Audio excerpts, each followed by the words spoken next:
Good morning students. बेटा 3.3 already हो चुकी है। 3.4 इस बार सीबीएसई के सिलेबस में नहीं है। अब चैप्टर थर्ड का मिसलिनियस स्टार्ट करते हैं। इसमें से 4 मार्क्स का क्वेश्चन कंपलसरी आएगा, तो आप जरा ध्यान दें। क्वेश्चन फर्स्ट है बेटा, मैट्रिक्स ए इक्वल टू है 0 1 0 0 so that AI plus BA to the power n equal to A to the power n I plus n A to the power n minus 1 BA, where I is the identity matrix of order 2 and A and B are the scalars with n belongs to natural number. बेटा देखो, ये n belongs to natural number है या positive integer कह लें आप, बात एक ही होती है। ये इंडिकेट करता है कि n की किसी भी वैल्यू के लिए ये स्टेटमेंट ट्रू है। तो बेटा n की किसी भी वैल्यू के लिए स्टेटमेंट अगर ट्रू करना होता है तो उसके लिए आपने 11th में स्टडी किया था, एक चैप्टर होता है मैथमेटिकल इंडक्शन। जब n की किसी भी वैल्यू के लिए कोई स्टेटमेंट जस्टिफाई करना होता है तो उसे मैथमेटिकल इंडक्शन से करते थे। मैथमेटिकल इंडक्शन में आपको 3 स्टेप्स होते हैं। पहली, आपकी जो स्टेटमेंट है वो n इक्वल टू 1 के लिए जस्टिफाइड हो, दूसरा जब वो n इक्वल टू k के लिए जस्टिफाइड हो, और तीसरा जब वो n equal to k plus 1 के लिए जस्टिफाइड हो। तो सॉल्यूशन में आप सबसे पहले करेंगे फॉर n इक्वल टू 1, इसमें n इक्वल टू 1 प्लेस कर दें। ai प्लस ba की पावर 1 इक्वल टू a की पावर 1 I प्लस 1 a की power 1 minus 1 ba, ai plus ba की पावर 1 ai प्लस b हो गया बेटा ये ai, प्लस देखो a की पावर 0 क्या हो जाएगा 1 plus ba, LHS equal to RHS। That is statement is true for n equal to 1। Clear हो गया यहाँ तक। अब for n equal to k, इसमें आपको कुछ नहीं करना, n को रिप्लेस्ड बाई k कर दो। ai प्लस ba की पावर n था ना, उसे k कर दें आप, इक्वल टू a की power k I plus k a की पावर k माइनस 1 ba। इसे इक्वेशन फर्स्ट मान के कंसीडर कर ले, let it is true for all k belongs to natural number. ठीक है, यहां तक का मैथमेटिकल इंडक्शन में कुछ नहीं करना होता है। मेन होता है जब हम स्टेटमेंट को k प्लस 1 टर्म के लिए जस्टिफाई करें। For n equal to k plus 1 we want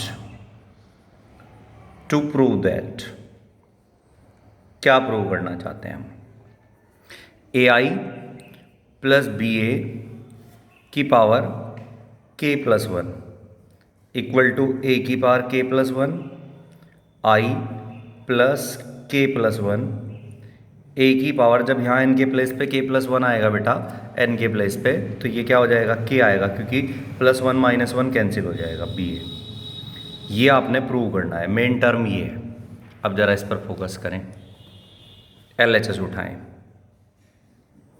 ai plus ba की पावर k प्लस 1, इसे आप राइट आउट कर सकते हैं ai प्लस ba की power k into ai plus ba।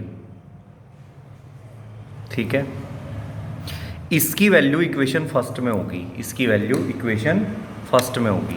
Equation first से इसकी वैल्यू उठा लें आप। इक्वेशन फर्स्ट में इसकी वैल्यू क्या है बेटा, देखो ये रही, ai प्लस ba की पावर k की वैल्यू हो जाएगी a की पावर k I, a की power k I plus k a की पावर k माइनस 1 ba, और ये आपका सेम रहेगा ai plus ba from equation first. ठीक है, वैल्यू प्लेस कर दिया। अब देखो बेटा, ये वैल्यू प्लेस करने के बाद आप सिंपल मल्टीप्लाई करें। ए की पावर के आई और ए आई की प्रोडक्ट करेंगे तो ए की पावर के प्लस वन आई इंटू आई हो जाएगा। ठीक है बच्चे, इसका और इसका प्रोडक्ट करेंगे तो के तो ये रहा, ए की power k minus one B into B और ए इंटू ए हो जाएगा। अब इसका और इसका प्रोडक्ट करेंगे, ए की पावर के आई या बी पहले लिख लें आप, स्केलर है, आई इंटू ए, और अब इसका और इसका प्रोडक्ट करेंगे। के आप अपने हिसाब से कर लें, जैसे पहले दोनों फिर बाद में दोनों। के ए की पावर के बी ए आई, ये आ गया आपका। अब कुछ चीज़ें ध्यान से देखें, आई इंटू आई, आइडेंटिटी मैट्रिक्स की आइडेंटिटी मैट्रिक्स के साथ प्रोडक्ट आइडेंटिटी होता है। ए इंटू आई या फिर आई इंटू ए होता है। अब जरा यूज करें इसे, आई इंटू आई, ये क्या हो गया बेटा, ए की पावर के प्लस वन आई इंटू आई मतलब आई। यहां जरा ध्यान दें, ए इंटू ए है तो ये पूरा पोर्शन जीरो हो जाएगा। अभी बता रहा हूं कैसे। ये हो गया ए की पावर के B I into A, I into A, I into A क्या हो जाएगा, ए, प्लस ये ए इंटू आई क्या हो जाएगा, के ए की पावर के बी ए। ठीक है बच्चे, के ए की पावर के बी ए। अब जरा ध्यान देना, पहले से एंड कर दूं तब बताता हूँ वो जीरो कैसे हुआ था। ए की पावर के प्लस वन आई, ठीक है, इसमें से इस वाले पोर्शन में से देखो ए की पावर के बी ए कॉमन आ जाएगा, तो ए की पावर के बी ए कॉमन लोगे तो वन प्लस के बच जाएगा, बाहर आ जाएगा ए की पावर के बी ए। आर एच एस यही लाना था, देख लें आप, आर एच एस जब आपने ये लिखा था we want to prove that, कहाँ है वो, ये रहा, ए की power k plus one I plus k plus one A की पावर के बी ए। अब ये थोड़ा सा आप ये देख लें, ये मैट्रिक्स ए था बेटा, ये था ये आपका 0 1 0 0। अगर आप ए इंटू ए करेंगे, मैं यहाँ कर देता हूँ बीच में, ए इंटू ए करेंगे तो 0 1 0 0 0 1 0 0। आप इन दोनों का प्रोडक्ट करेंगे तो 0 इंटू 0 1 इंटू 0, तो टोटल रिजल्टेंट आ जाएगा जीरो मैट्रिक्स। क्लियर है, क्लियर हो जाना चाहिए। नेक्स्ट, नेक्स्ट क्वेश्चन है बेटा, नेक्स्ट क्वेश्चन है second. Matrix A equal to है 1 1 1 1 1 1 1 1 1। टू प्रूव क्या करना है, A to the power n equal to 3 to the power n minus 1 3 to the power n minus 1 3 to the power n minus 1 3 to the power n minus 1 3 to the power n minus 1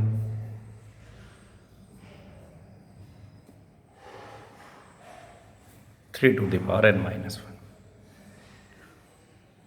Komal एक pen दे दिए, सही नहीं चल रहा, तो इसका solution क्या करना है। ये कह रहा है where n belongs to natural number, फिर ये मैथमेटिकल इंडक्शन का क्वेश्चन है बेटा। तो फॉर सबसे पहले आप क्या करेंगे, n इक्वल टू 1 प्लेस करेंगे। आराम से देखो, a की पावर 1 इक्वल टू 3 की पावर 1 माइनस 1 जीरो हो जाएगा, सब 3 की पावर जीरो हो जाएंगे, n इक्वल टू 1 प्लेस कर दें।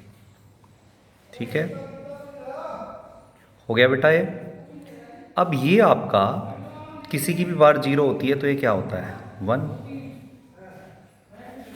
That is for n equal to 1 statement is true. हो गया यहाँ तक, चलो, क्योंकि a की वैल्यू यही थी। For n equal to k, a की पावर k इक्वल टू हो जाएगा 3 की पावर k माइनस 1 3 की पावर k माइनस 1 3 की पावर k माइनस वन, 3 की पावर k माइनस वन, 3 की पावर k माइनस वन, 3 की पावर k माइनस वन, 3 की पावर k माइनस वन, 3 की पावर k माइनस वन, 3 की पावर k माइनस वन। हो गया। इसे इक्वेशन 1 का कंसिडर करके आप लिख देंगे let it is true for all k belongs to natural. हो गया बेटा यहाँ तक। For n equal to k plus one we want to prove that. क्या प्रूव करना पसंद करेंगे भैया? हम प्रूव ये करना पसंद करेंगे कि a की power k plus one equal to, जब इसमें n की जगह k प्लस वन प्लेस करेंगे तो k प्लस वन से माइनस वन चला जाएगा, तो 3 की पावर k हो जाना चाहिए। तो ये हो जाएगा 3 की पावर k, 3 की पावर k, 3 की पावर k, 3 की पावर k, 3 की पावर k, 3 की पावर k, 3 की पावर k, 3 की पावर k, 3 की पावर k। ठीक है बेटा, अब इसे जस्टिफाई करते हैं बस। LHS उठा लो। LHS हो जाएगा a की पावर k प्लस वन। इसे आप लिख सकते हैं a की पावर k इंटू a की पावर k की वैल्यू क्या थी? 3 की पावर k माइनस वन, 3 की पावर k माइनस वन, 3 की पावर k माइनस वन। सारे एलिमेंट 3 की पावर k माइनस वन थे। ठीक है बच्चे,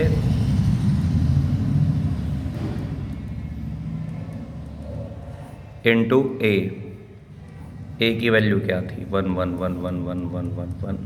ठीक है बेटा, अब आप इसका प्रोडक्ट करिए, यहाँ दिखाता हूँ मैं।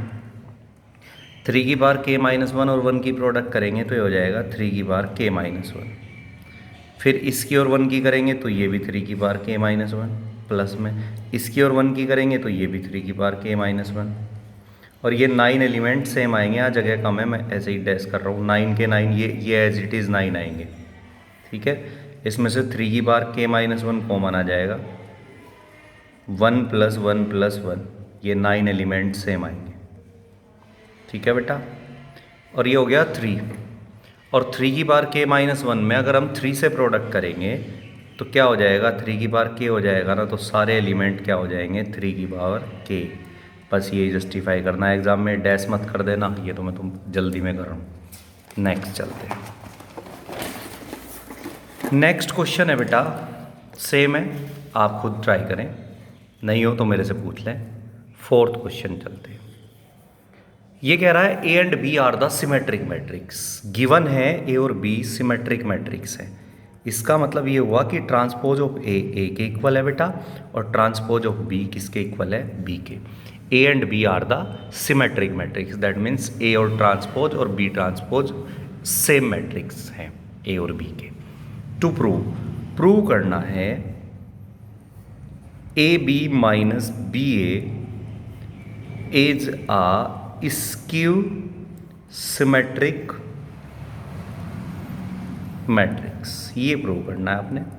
सॉल्यूशन देखिए बेटा, एक बात बताओ, A B minus B A को स्क्यू सिमेट्रिक्स, ये 1 मार्क्स में भी आता है MCQ में, इसका ध्यान रखना। A B minus B A skew symmetric matrix करना है आपने। जो मैट्रिक्स स्क्यू सिमेट्रिक्स होता है ना बेटा, स्क्यू सिमेट्रिक मैट्रिक्स में उसका ट्रांसपोज अगर हम करते हैं तो उसके नेगेटिव के इक्वल आता है। तो टू प्रूव क्या करना है आपने?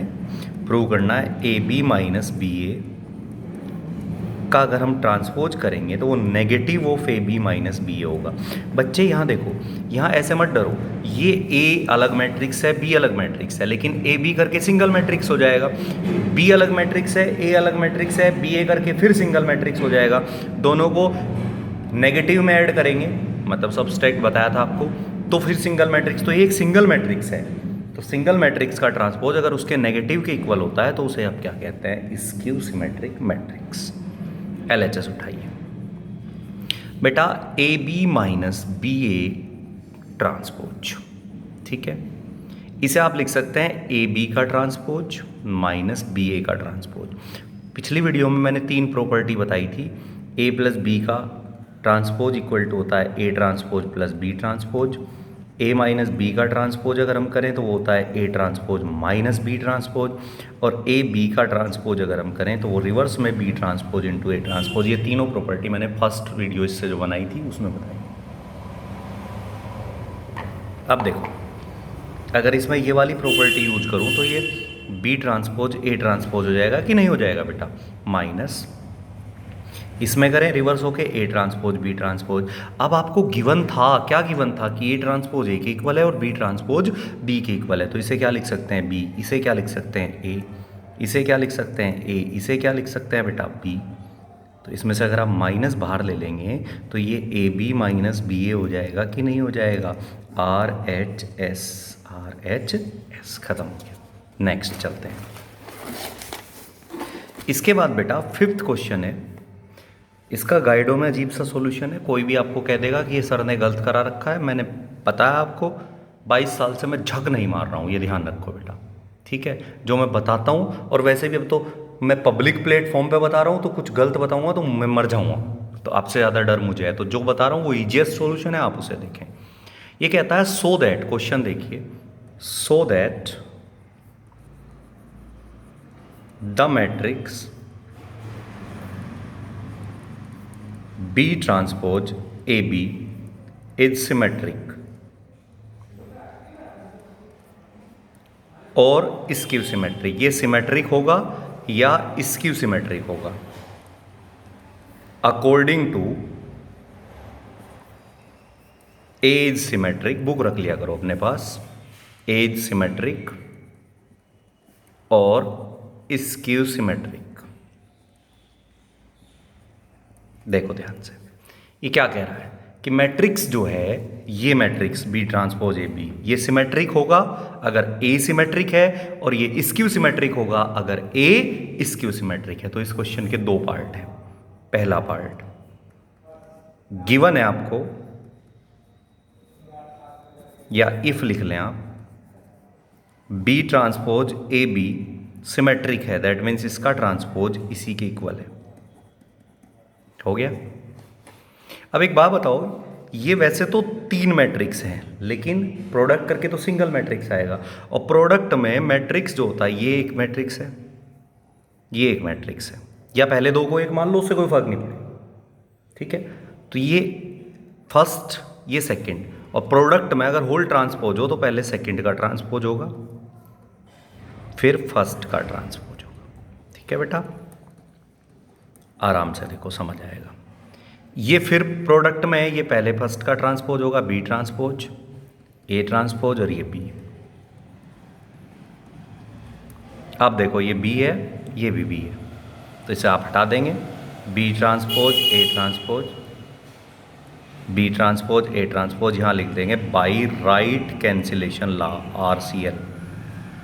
मैट्रिक्स को कट नहीं करते हैं, ध्यान रखना, कैंसिलेशन लॉ लिखते हैं। अब ये देखो ध्यान से, ये बी ट्रांसपोज है, ये बी ट्रांसपोज है, तो ए ट्रांसपोज इक्वल टू क्या आ गया, ए, क्या लिख दिया आपने, बाई लेफ्ट कैंसिलेशन लो, ठीक है बेटा। सेकंड पार्ट में ये कह रहा था कि अगर ये स्क्यू सिमेट्रिक है, क्या है, स्क्यू सिमेट्रिक, तो ए स्क्यू सिमेट्रिक है। स्क्यू सिमेट्रिक मैट्रिक्स में मतलब इसका ट्रांसपोज इसके नेगेटिव के इक्वल होगा, सेम स्टेप है, बस माइनस आएगा। ये आपका पहले ए बी का ट्रांसपोज हो जाएगा, फिर बी ट्रांसपोज का री ट्रांसपोज हो जाएगा, equal to minus A B. ये बेटा बी ट्रांसपोज ए ट्रांसपोज, ये बी, ठीक है बेटा। ये कैंसिल हो जाएगा, क्या लिखेंगे साइड में, अपने राइट साइड से हटाया है, क्या लिखेंगे आप लिखेंगे बेटा बाई RCL, राइट कैंसिलेशन लो। अब ये कैंसिल हो जाएगा बाई लेफ्ट कैंसिलेशन, क्लियर है। तो ए स्क्यू सिमेट्रिक है, यहाँ पर ए सिमेट्रिक है। नेक्स्ट करते हैं। नेक्स्ट क्वेश्चन है बेटा 6th, बुक देख लो आप अपनी। मैट्रिक्स ए है 0x(x), 2y(y) minus y, z minus z z. ये कहता है x y z की वैल्यू निकालो। आपको गिवन है A transpose into A equal to identity matrix. Very simple बेटा, ए ट्रांसपोज का मतलब ये ए है, इसका ट्रांसपोज करेंगे तो ये फर्स्ट रो फर्स्ट कॉलम में बदल जाएगी।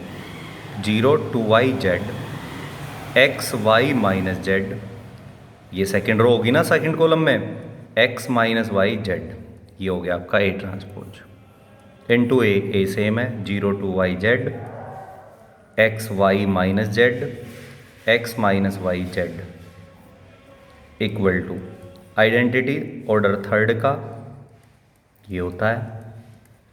क्लियर है, सिंपल क्वेश्चन है बेटा ये। अब तो इसमें 12th क्वेश्चन थोड़ा अच्छा आएगा। प्रोडक्ट करो, 0 0 का प्रोडक्ट 0 में डायरेक्ट लिख रहा हूँ, x और x का प्रोडक्ट x स्क्वायर, x और x का प्रोडक्ट x स्क्वायर, तो यहाँ पर आ जाएगा 2x स्क्वायर।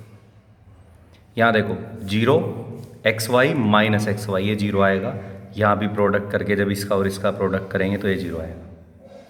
ऐसे ही यहाँ 0 आएगा। जब आप यहाँ करेंगे तो 4y square plus y square plus y square मतलब 6y स्क्वायर आ जाएगा। ये 0 आएगा, ये 0 आएगा, ये 0 आएगा। जब आप ये लास्ट प्रोडक्ट करेंगे Z square Z square Z square 3z square, ठीक है। 1 0 0 0 1 0 0 0 1। अगर आप इन्हें कंपेयर कर दें that is 2x square equal to 1, 6y square equal to 1, 3z square equal to 1। यहाँ से x y z की वैल्यू x equal to 1 upon root 2, y equal to plus minus 1 upon root 6 और z equal to plus minus 1 upon root 3। End हो गया। Next बेटा ये कह रहा है, सिंपल क्वेश्चन है फिर, for what value of x, x की किस वैल्यू के लिए 1 2 1 1 2 1 2 0 0 0 1 2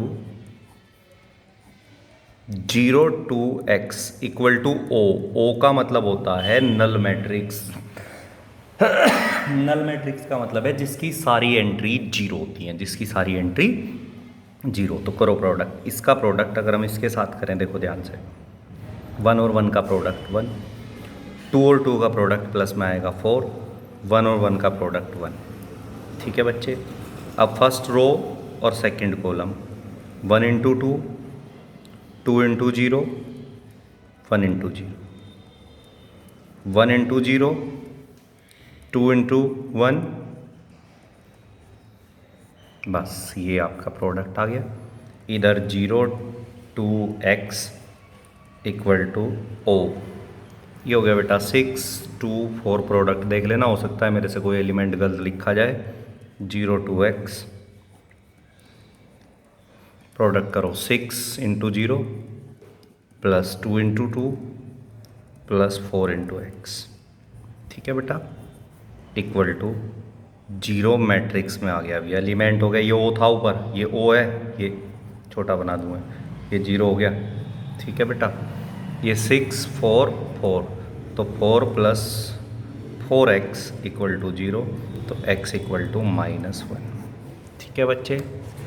8th क्वेश्चन आप खुद कर सकते हैं, इसमें कुछ नहीं है। 9th सेम है जैसा अभी किया है। अब आप आ जाइए 10th क्वेश्चन में। बेटा ये कहता है, क्वेश्चन पढ़ लो बुक में आराम से।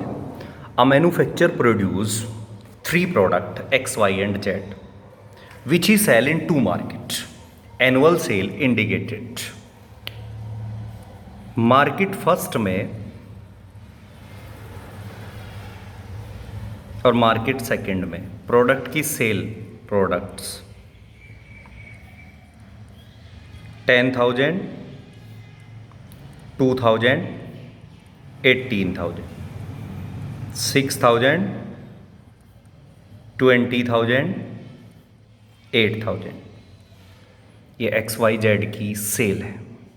फर्स्ट पार्ट में ये आपसे कह रहा है, बुक से देख लो बेटा, ये आपसे कह रहा है if unit sale of XYZ is rupees 2.5 1.5 and 1 respectively, find the total revenue. Total revenue का मतलब होता है selling price with the help of matrix algebra. Total revenue of each market. तो total revenue of market first देखो market first में पहले product 10,000, दूसरा 2,000, तीसरा 18,000। इसके साथ प्रोडक्ट करने के लिए कॉलम मैट्रिक्स लेना पड़ेगा क्योंकि एक प्रोसीजर है, ये आ जाएगी। इसकी प्रोडक्ट कर दें आप, इसका प्रोडक्ट करोगे 25,000 प्लस 3,000, 2,000 और इसका होगा प्लस 18,000। ये हो गया बेटा, कितना हो गया 46,000 समथिंग, शायद देख लेना, हो सकता है कैलकुलेशन मिस्टेक हो। ये तो था फर्स्ट मार्केट का। अब सेकंड मार्केट में 6,000, 2,000 और 8,000 है, तो total revenue of market second. ठीक है बेटा, मार्केट सेकंड का रिवेन्यू देखते हैं। मार्केट सेकंड में प्रोडक्ट कितने सेल हुए हैं 6,000, 20,000 था ये, और ये 8,000, और यहाँ पर सेलिंग प्राइस था बेटा मार्केट सेकंड में वही था पहले वाला 2.5, 1.5 और 1। प्रोडक्ट कर दें, ये हो जाएगा 15,000 इसका और इसका product, plus 30,000 plus 8,000। Calculation mistake हो सकती है, आप ध्यान रखें। 45 और 8 शायद 53, देख लेना बेटा, ये कैलकुलेशन मिस्टेक हुई तो आप खुद देख लेना। तो ये टोटल सेकंड मार्केट से आ गया रिवेन्यू। अब ये तो बात हुई रिवेन्यू की। अब ये कह रहा है ग्रोस प्रॉफिट निकालो। क्या निकालो? Gross profit. तो देखो ध्यान से, कब निकालो gross profit? Unit cost of about 3 commodities. तो CP cost price for each market.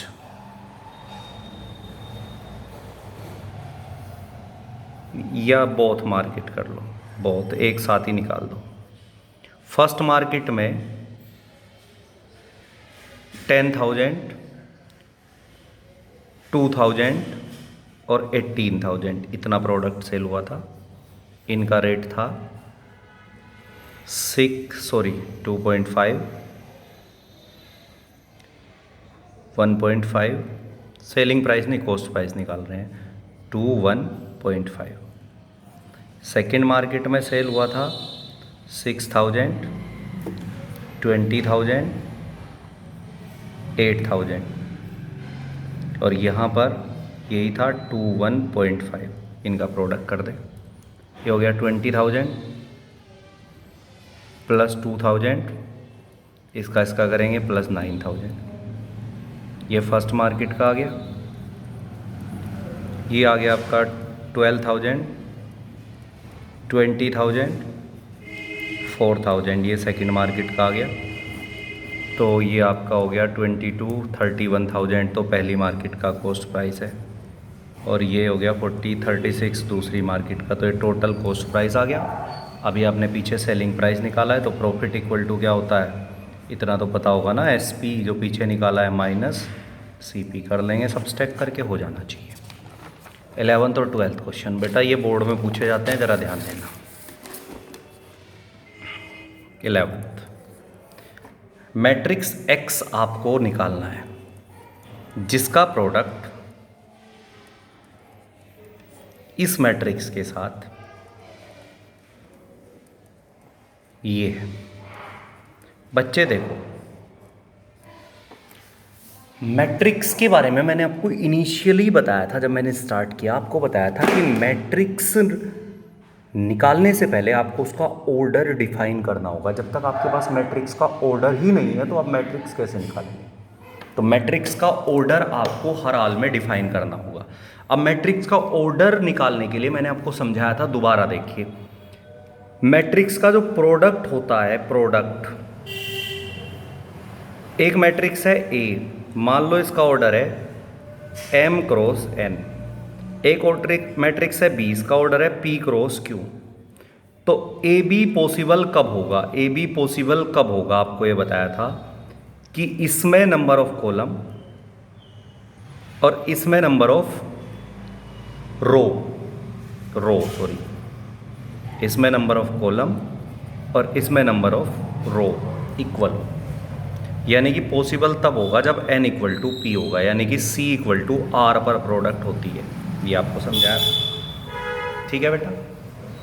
तो यानी कि फर्स्ट मैट्रिक्स में जो नंबर ऑफ कॉलम होंगी उतनी नंबर ऑफ रो किसमें होगी, सेकंड मैट्रिक्स में, ठीक है। अब जरा यहां एक बात देखना, ये मैट्रिक्स x है, ये फर्स्ट मैट्रिक्स है, इसका प्रोडक्ट इस वाले मैट्रिक्स के साथ हुआ है, और इसका प्रोडक्ट इस वाले मैट्रिक्स के साथ करने के बाद आपका ये रिजल्ट आया। रिजल्ट की बाद में बात करेंगे, पहले बेटा आराम से फोकस करो। इस मैट्रिक्स का प्रोडक्ट इस मैट्रिक्स के साथ हुआ है, तो इस मैट्रिक्स का प्रोडक्ट अगर इस मैट्रिक्स के साथ होगा तो ये तब होगा ना जब इसमें नंबर ऑफ कॉलम और इसमें नंबर ऑफ रो इक्वल होंगे। इसमें कितने रो हैं, 2। कितने रो हैं, 2। दैट मीन्स x में कितने रो आगे, x में कितने कॉलम आगे, 2 कॉलम्स आगे या नहीं आगे, ये बताइए। कहाँ से आया, दोबारा देखिए। मैट्रिक्स x का प्रोडक्ट इसके साथ हुआ है, तो किसी भी मैट्रिक्स का प्रोडक्ट दूसरे मैट्रिक्स के साथ तब होता है जब उसमें नंबर ऑफ कॉलम उतने होते हैं जितने इसमें नंबर ऑफ रो है। तो इसमें नंबर ऑफ रो है, इसका मतलब x में नंबर ऑफ कॉलम 2 हो गई। अब बेटा नंबर ऑफ कॉलम पता लगने से तो किसी मैट्रिक्स का ऑर्डर पता नहीं चलता ना, अब नंबर ऑफ रो पता मारना पड़ेगा। अब आपको दोबारा देखते हैं, मैंने बताया था A एक मैट्रिक्स है जिसका ऑर्डर है m क्रॉस n, B एक मैट्रिक्स है जिसका ऑर्डर है p क्रॉस q। अगर प्रोडक्ट करनी है आपने तो प्रोडक्ट पॉसिबल कब होती है, अभी बताया था मैंने आपको। प्रोडक्ट पॉसिबल तब होती है ना जब इसमें number of column n equal to P हो, ये तो हम कर चुके हैं।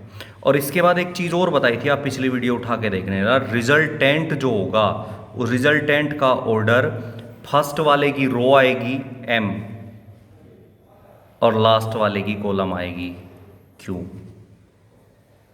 अब एक बात देखो दोबारा, मैट्रिक्स x की प्रोडक्ट इस वाले मैट्रिक्स के साथ हुई है, दैट मीन्स मैट्रिक्स x में उतने कॉलम हैं जितने इसमें रो हैं, तो मैट्रिक्स x में 2 कॉलम होंगे।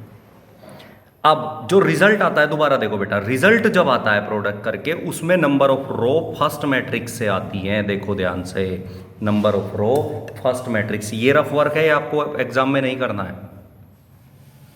तो नंबर ऑफ रो कितनी है इसमें, 2। तो नंबर ऑफ रो जो आई है वो कौन से मैट्रिक्स से आएगी, फर्स्ट मैट्रिक्स से। तो नंबर ऑफ रो इसमें m आएगी फर्स्ट मैट्रिक्स से, तो इसमें कितनी नंबर ऑफ रो हैं, 2। दोबारा एक बार दोबारा देख लो, एक बार रिपीट कर देता हूँ। मैट्रिक्स x का प्रोडक्ट इसके साथ हुआ है, तो मैट्रिक्स x में कॉलम उतने हैं जितने इसमें रो हैं, तो मैट्रिक्स x में 2 कॉलम हुए। अब जो रिजल्टेंट मैट्रिक्स आता है उसमें उतने रो होते हैं जितने फर्स्ट मैट्रिक्स में रो होते हैं, तो इसमें रो कितने हैं, 2। तो मैट्रिक्स x में 2 रो 2 कॉलम। तो आप सॉल्यूशन में डायरेक्ट लिखेंगे लेट, ये कुछ लिखने की ज़रूरत नहीं है, matrix x equal to ABCD, 2 cross 2 का मैट्रिक्स, 2 रो और 2 कॉलम। अब ये इजी हो गया, that is ABCD product by 1 2 3 4 5 6